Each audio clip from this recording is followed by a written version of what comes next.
इस principal sir का thank you करना चाहूँगा, जिन्होंने मेरे को ये अपॉर्चुनिटी दी है कि मैं फिर से अपने पुराने सहपाठियों से अब जो मेरा जो एक्सपीरियंस हुआ है अच्छी चीज़ों का, वो आपके साथ में शेयर करूँ।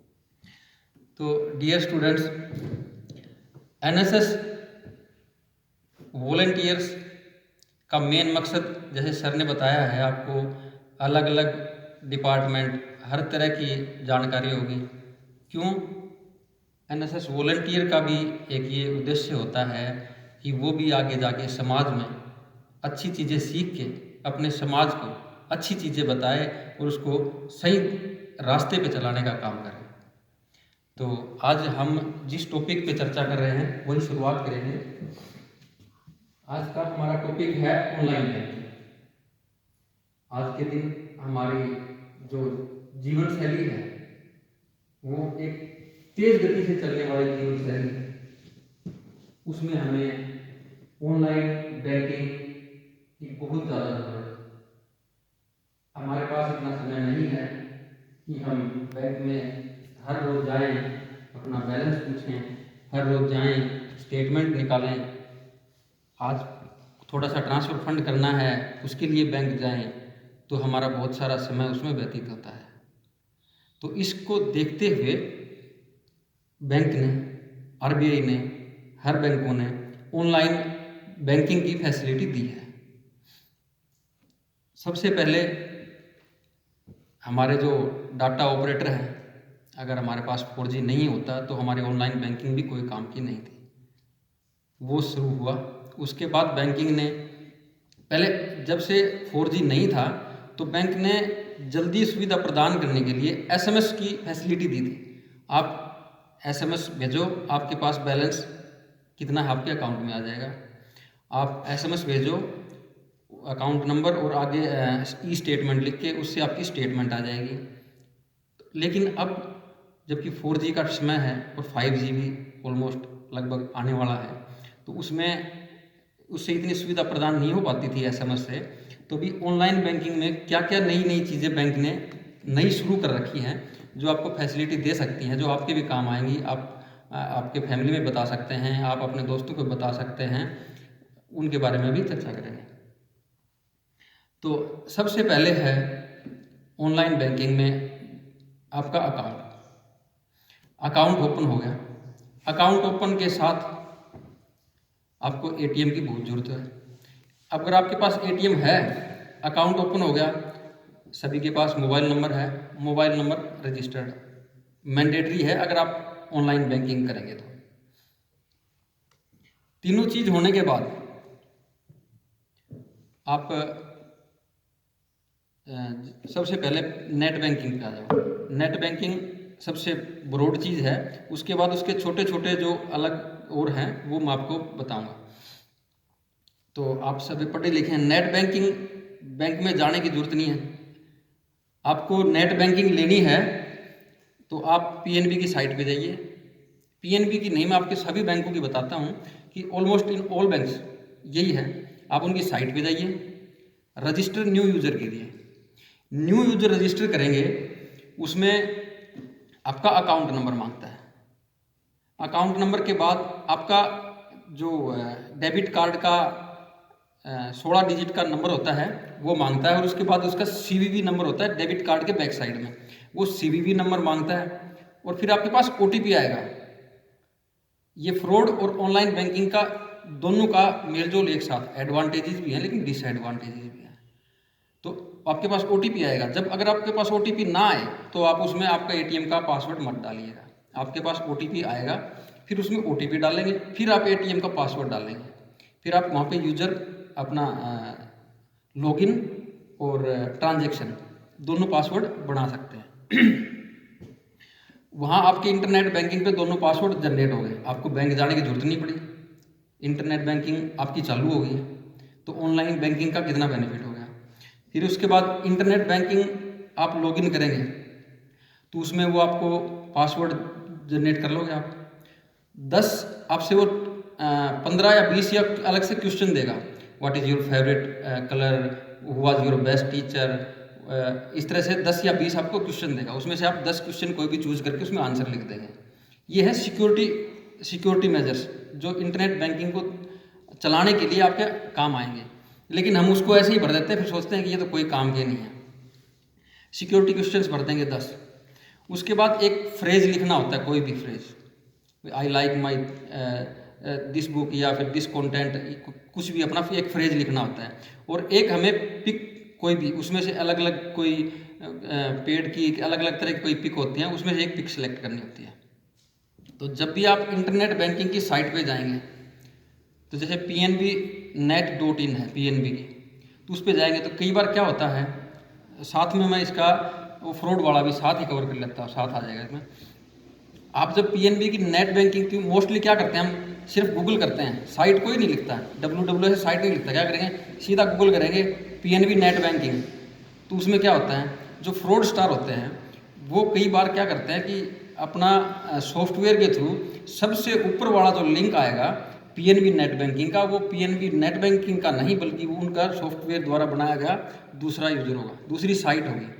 जैसे pnbnet.in है तो वो बना देंगे pnbnet.in, हम उसमें लॉगिन कर देंगे। जैसे ही हम उसमें लॉगिन करेंगे तो यूजर आईडी डालते हैं, लॉगिन करके यूजर आईडी लॉगिन करी हमने, करने के बाद जो हमने एक पिक सेलेक्ट करी थी, एक हमने फ्रेज लिखा था, तो अगर पीएनबी की ओरिजिनल साइट होगी तो उसमें वो पिक आएगी, फिर वो फ्रेज आएगा, वो आने के बाद ही अपना लॉगिन पासवर्ड डालें। अगर वो नहीं आते हैं तो इसका मतलब वो साइट फेक है। तो साथ में हमने प्रिकॉशन इस तरह की नेट बैंकिंग में जैसे ही लॉगिन करते हैं तो उसके लिए करना है। उसके बाद नेट बैंकिंग में हमें क्या क्या फैसिलिटी होती है। नेट बैंकिंग में हम अपने 2 अकाउंट 3 अकाउंट हैं सेल्फ ट्रांसफ़र कर सकते हैं। अच्छा, नेट बैंकिंग की लिमिट, जैसे पीएनबी की नेट बैंकिंग है, हम अपने किसी अकाउंट में ट्रांसफ़र करते हैं तो देयर इज़ नो लिमिट, कितना भी आप फंड उस अकाउंट से उस अकाउंट में ट्रांसफ़र कर सकते हैं। अगर हमें गवर्नमेंट के कोई ड्यूज़ है, जैसे टैक्स है, कोई जीएसटी है, कुछ भी है, अगर गवर्नमेंट ड्यूज़ पे करने हैं तो उसके लिए कोई लिमिट नहीं है। लेकिन अगर हम किसी दूसरे पर्सन के अकाउंट में या दूसरे बैंक के अकाउंट में किसी और पर्सन के अकाउंट में अगर ट्रांसफ़र करते हैं तो पीएनबी नेट बैंकिंग की लिमिट है 15 लाख रुपए। तो रिटेल बैंकिंग के लिए 15 लाख आई थिंक काफ़ी है। तो नेट बैंकिंग का transfer, simple bank to bank transfer 24 hour. पहले नेफ्ट करते थे, नेफ्ट और आरटीजीएस, जो कि एक बैंक से किसी दूसरे बैंक में अगर आपको अमाउंट ट्रांसफ़र करना है तो उसके लिए नेफ्ट और आरटीजीएस का यूज़ करना होता है। नेफ्ट होती है 2 लाख रुपए तक, 0 से 2 लाख तक, और 2 लाख से ऊपर भी कर सकते हैं। और आरटीजीएस 2 लाख से स्टार्ट होगी, ऊपर कहीं तक कर सकते हैं। तो जो डेली रूटीन में जो काफ़ी अमाउंट ट्रांसफ़र करते थे बिजनेसमैन या शॉपकीपर या जो कोई लगाओ, तो उसमें शाम को 6 बजे तक का टाइम था।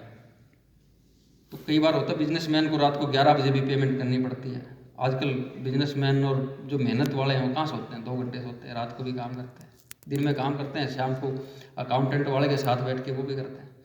तो अभी आरबीआई ने नई गाइडलाइन शुरू की है 1 दिसंबर 2020 से, जो नेफ्ट है 0 रुपये से लेकर कितने रुपए तक नेफ्ट अमाउंट आप 24 आवर कभी भी कर सकते हैं, पूरी साल में कभी भी रात को 1, 2 कितने बजे तक भी आप नेफ्ट कर सकते हैं।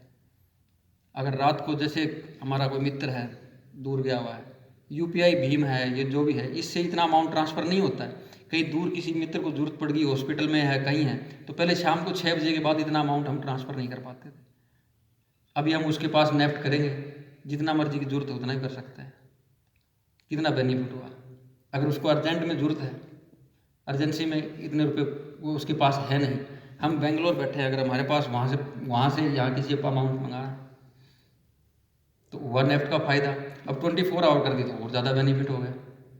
उसके बाद भीम यूपीआई है, यूपीआई कर लेते हैं, भीम यूपीआई है, फ़ोनपे है, गूगल पे है, ये पे हो तो काफ़ी गए, लेकिन इनके छोटे छोटे डिसएडवांटेजेस हैं।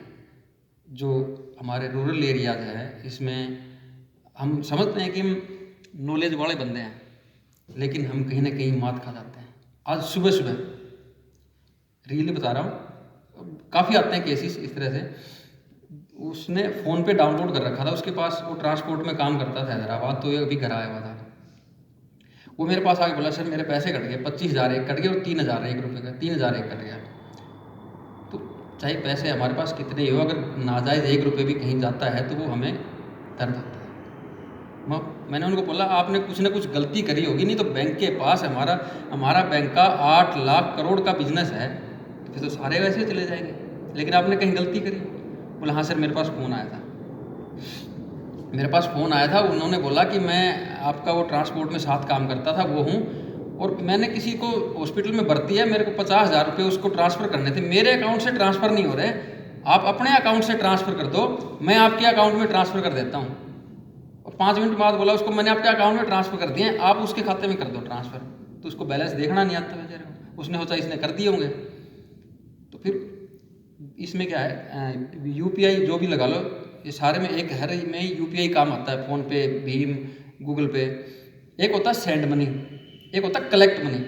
अगर आप किसी से डिमांड करोगे, उसमें ऑप्शन होता है, मतलब भीम में, फ़ोन पे में, सभी में आप एक मैसेज भेजेंगे उनको कलेक्ट मनी के लिए। जैसे आप किसी से मांगते हो पैसे, आपने मैसेज भेज दिया कि भाई 25,000, उसकी मैक्सिमम लिमिट है 25,000 कलेक्ट मनी वाले की, तो उसने 25,000 का मैसेज भेज दिया उसको कि भाई मैं आपके इतने 25,000 रुपये मांगता हूँ, अगर आप अभी दे सकते हैं तो पे कर दो। तो उसके फ़ोन पे एक मैसेज आ जाएगा, 25,000 रुपये आपको ये देना है, उस पर नीचे आ गया पे। उस भाई का भी पता नहीं है कि भाई पे है ये क्या है, मतलब पे का मतलब मैं उस फौजी को पे कर रहा हूँ या मेरे पास आ रहे हैं। उसने पे करके पासवर्ड लगाते टाइम हम जल्दी बहुत करते हैं। आजकल एक वो ऐड आ रही है ना, जल्दबाजी नहीं, ऐसा कुछ करें, तो इतनी जल्दी भी नहीं करनी कि हम बिना ही देखे उसको वो पे कर दें। उसने वो पे कर दिया, उसका 25,000 रुपये कट गया। तो हमें डिजिटलाइजेशन बहुत अच्छी चीज़ है, लेकिन अवेयरनेस उससे ज़्यादा ज़रूरत है।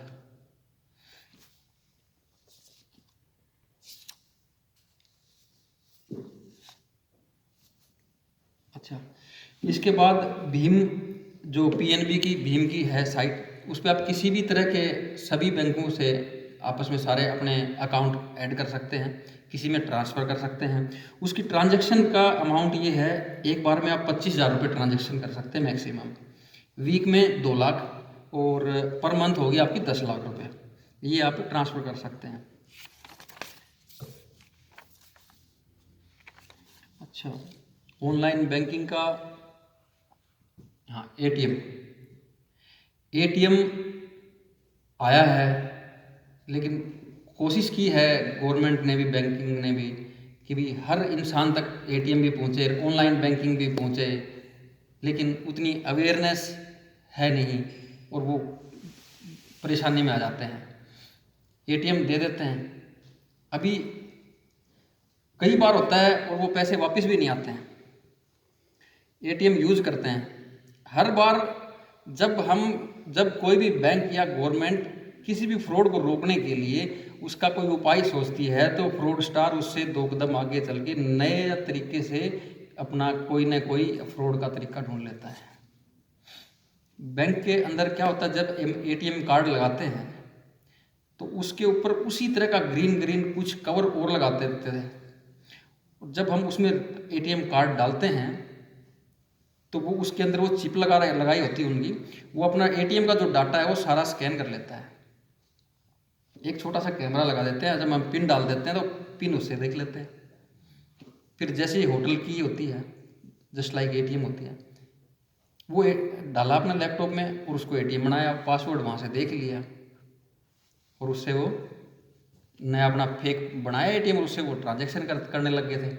बैंक ने उसके ऊपर किया कि आप एटीएम से पैसे निकालोगे तो एटीएम आपका वो वहीं रख लेगा एटीएम, जब तक ट्रांजैक्शन नहीं होगी एटीएम को बाहर नहीं रिमूव नहीं करने देगा। तो उससे फिर फ्रॉड स्टार को हो गया कि ये एक तो अपना काम गलत हो गया। अभी फिर दूसरा उन्होंने स्टार्ट कर दिया, जैसे ही कोई, और वो अटैक किस पे करते हैं फ्रॉड स्टार, ओल्ड एज, थोड़ा सा रूरल एरिया का लगता हो कि भी इसको पता नहीं होगा एटीएम का, हम जाते ही विश्वास में देते हैं, यार मेरे पैसे निकल नहीं रहे, आप निकाल के दो। वो 2 बार डालेगा और कहेगा हाँ चल नहीं रहा है, और वो साथ में स्वैप मशीन रखते हैं, 2 लड़के होते हैं, वो इतनी सी स्वैप मशीन हुई साथ में, उसको पता भी नहीं लगेगा अभी साफ़ कर रहा है क्या कर रहा है, स्वैप करी और वो उसका सारा डाटा रीड कर लिया। वो दूसरे दिन आते हैं भागे भागे, मेरे एटीएम से बैंक ने पैसे काट दिए। तो बैंक क्या करेगा इसमें? अगर हमारे पास अवेयरनेस नहीं है तो फिर लाखों करोड़ों बहुत सारे रुपए ऐसे ठगे जाते हैं। फ़ोन करके आ जाता है, भी आपको हम इतने रुपए की लॉटरी लगा देंगे, आप हमारे खाते में 20,000 रुपये जमा करा दो, या फिर आप हमें अपने आधार कार्ड नंबर, आपके पास OTP आ जाएगा, OTP बता दो। वो OTP बताते हैं, तब तक उनका दिमाग किसी का भी, जब इंसान में लालच बुरी बला है, जब पैसे आए ना कि 20 लाख रुपए की लॉटरी लगी, हमें तो 5,000 देने हैं, लेकिन उनको ये नहीं पता कि 5,000 के चक्कर में उसके खाते में लाख रुपए पड़े, वो भी जाएंगे।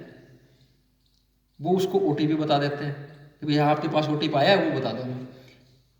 वो ऑनलाइन ट्रांजेक्शन करके OTP उनसे पूछ लेते हैं, सारे पैसे निकाल लेते हैं। और जैसे ही उसके खाते में बैलेंस का मैसेज आता है कि भाई आपके 50,000 रुपये डिडक्ट हो गए, फिर वो भाग के बैंक में आते हैं कि भाई हमारे बैंक ने पैसे काट लिए। तो हमें उस चीज़ के लिए अवेयर होना पड़ेगा। अच्छा, इसमें जैसे फ्रॉड में है, जैसे एक पिशिंग बोलते हैं, पिशिंग वर्ड है, एक है विशिंग और एक है कीलॉगर्स। तो पिशिंग में तो क्या है, जो ईमेल, टेलीफोनिकली और टेक्स्ट मैसेज से जो फ्रॉड करते हैं वो पिशिंग हो गया। ईमेल से आपको मेल करते हैं, बल्क में मेल कर देते हैं लाखों लोगों को, भाई आप बेरोजगार हैं, आप हमारे पास रोज़गार पाएँ, घर बैठे रोज़गार पाएँ। वो हमसे डाटा मांग लेंगे कि भी पहली सैलरी आपको हम दे देंगे एडवांस में, आप हमारा डाटा डाल दो। हम खुशी खुशी में सोचते हैं कि अब तो जॉब लगी है, हम डाटा डाल देते हैं, और वो कहेंगे एक OTP आया लिंक, और वो वेरीफाई कर दो, वो वेरीफाई कर देंगे, फिर पैसे कट गए हमारे। तो डिजिटल बैंकिंग बहुत अच्छी चीज़ है, लेकिन उसकी डिसएडवांटेजेस हैं अगर हम उसकी केयर नहीं करेंगे। अगर हमने पौधा लगा दिया, उसमें पानी नहीं देंगे, उसको भूल ही जाएंगे, और जब फल तोड़ने हो तभी चले गए तोड़ने के लिए, बिना पानी डालने में उसमें गए नहीं, तो पौधा तो सूखेगा ही। अच्छा, फिशिंग का तो ये था, अगर ईमेल, टेलीफोनिक और टेक्स्ट मैसेज से अगर फ्रॉड करता है, कोई क्राइम करता है, तो वो फिशिंग हो गया। और उसमें फिर विशिंग आ गया। उसमें ये होगा कि अगर आपसे टेलीफोनिकली वो आपका CVV, expire date, card number और ये पूछ लेता है तो। अच्छा, और कीलॉगर्स हो गया अगर अपने सॉफ्टवेयर से, जैसे एक ऐसा है, बहुत तरह के मतलब फ्रॉड है, बैंक जहाँ जाता है उससे आगे फ्रॉड स्टार नया फ्रॉड निकाल लेते हैं, कितने फ्रॉड अलग अलग तरीके। मैं एक फ्रॉड बताता हूँ।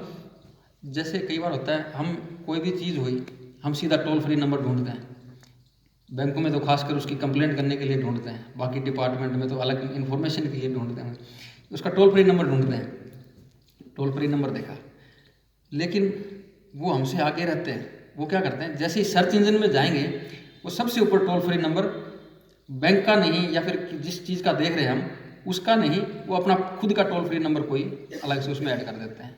और उस पर फिर जैसे हम क्रेडिट कार्ड के लिए फ़ोन किया, डेबिट कार्ड के लिए फ़ोन कर दिया, तो हम पूछ रहे हैं कि भाई हमारे बताओ, तो वो 2-4 चीज़ हमसे पूछते हैं, CVV नंबर और ये OTP, ये तो फिर भी नहीं पूछते हैं, लेकिन वो अपना टोल फ्री नंबर डाल देते हैं, और फिर उस पर वो सारा कुछ पूछ लेते हैं, और फिर वो पैसे काट लेते हैं। इस तरह का भी फ्रॉड है।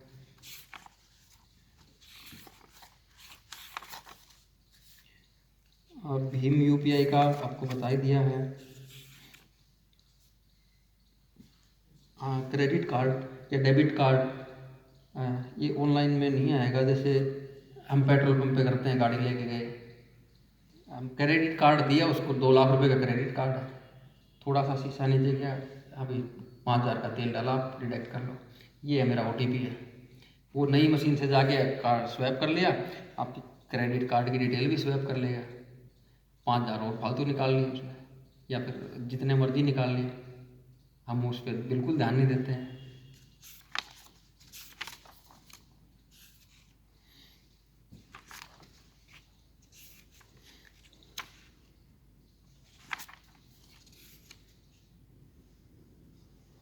हाँ, एक है जूस जैकिंग। ये क्या है, हमें जहाँ भी बाहर जाते हैं, गुड़िया नींद आ गया आपको? सेकंड लाइन फर्स्ट पर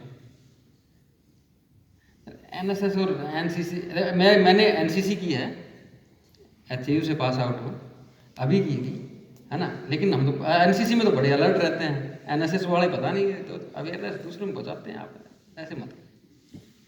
आपके पैसे कटेंगे ना, फिर जाग एकदम से जाग जाओगे, है ना। वो मेरे तो कट के पता ही नहीं चला मेरे को तो, है ना। इससे पहले मैं बहल ब्रांच में था, तो मैंने एटीएम फ्रॉड की ऑनलाइन, मैंने फेसबुक पे एक मेरी वीडियो लाइव आके डाली थी, पहली वीडियोग्राफी एक मेरे लगा लो वही डाली थी। उसको बहुत से लोग, कम से कम 7-8 हज़ार से भी ज़्यादा लोगों ने देखी थी। मेरा जो रूरल वहीं का हूँ मैं, उस एरिया के लगभग हर आदमी ने वो वीडियो देखी थी।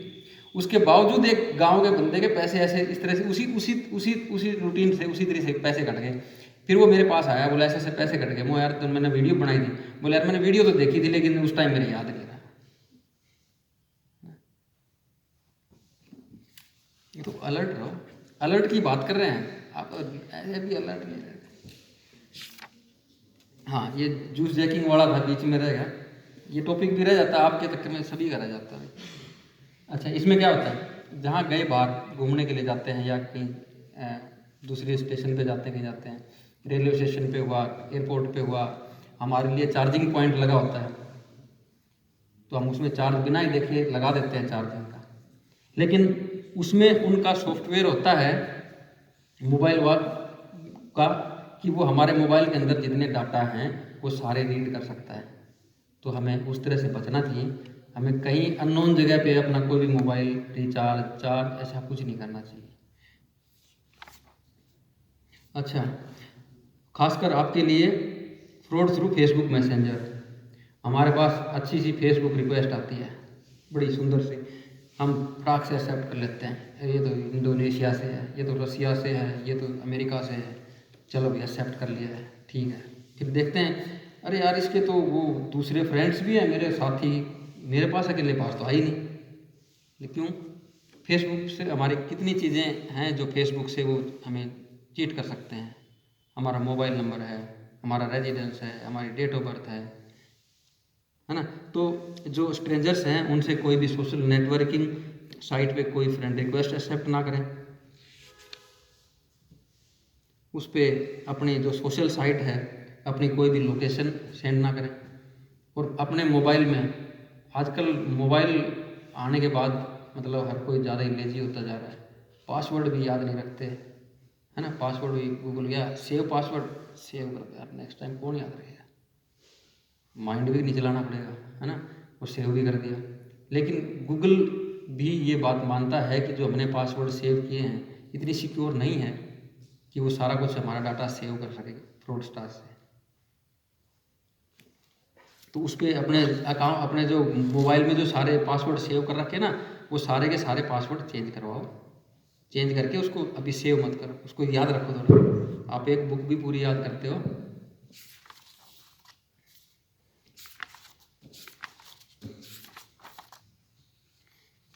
अच्छा, ये ऑनलाइन बैंकिंग में ही है, ये भी फास्टैग फ्रॉड वाला भी। वो कहते हैं कि आपका फास्टैग बंद हो गया, फास्टैग को रिचार्ज करना है आपको 500 रुपये, और फास्टैग में अलग से हम डाल देते हैं, आप हमें ये चीज़ प्रोवाइड करा दीजिए। तो ये है कि हर तरह के किसी भी तरह का अननोन कोई भी कॉल आती है, आप ना तो किसी को अपना आधार नंबर बताएं, ना आपका CVV नंबर, आप उनसे कोई भी इन्फॉर्मेशन शेयर मत करिएगा, नहीं तो आपके खाते से भी ऐसे ही पैसे उड़ जाएंगे। अभी आपका अगर कोई क्वेश्चन हो या फिर इसमें मेरे से कोई रह गया हो तो आप पूछ सकते हैं।